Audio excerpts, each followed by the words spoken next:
Вот осылай идеальный болып шығады. Сіздерге арасын көрсетейін, қалай пісетінін. Міне, толықтай пісіп шыққан.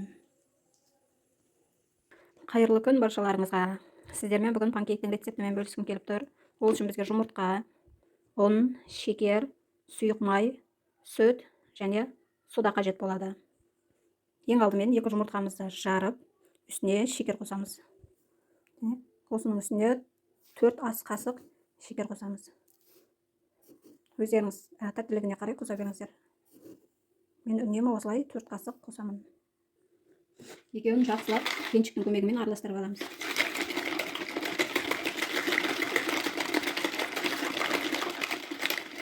Сосын бір кесе сүтімізді құямыз.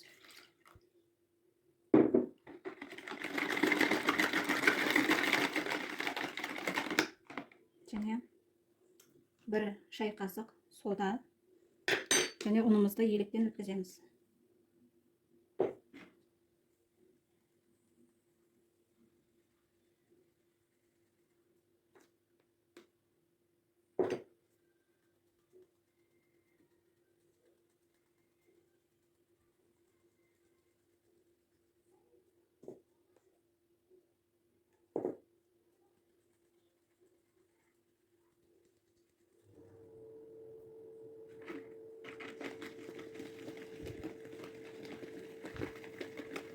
Жақсылап араластырамыз.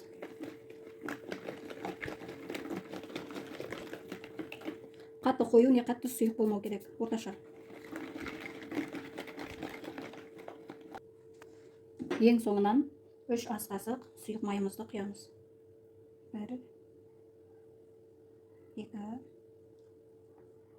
3. Жақсылап араластырамыз.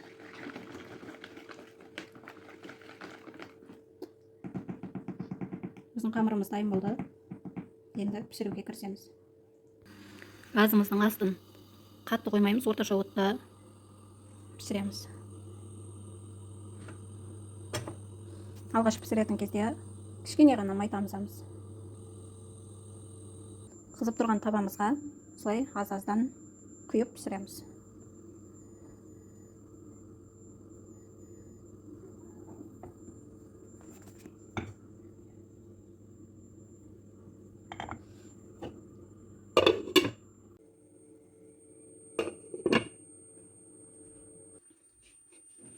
Осылай бетіне көпіршіктер шыққан соң келесі бетін аударамыз.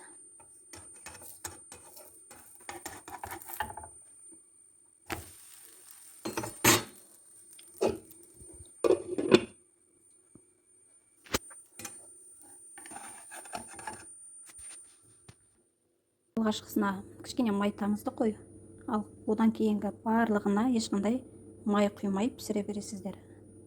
Қастағы біреуін көрсетіп жіберейін. Мен ешқандай май құйған жоқпын.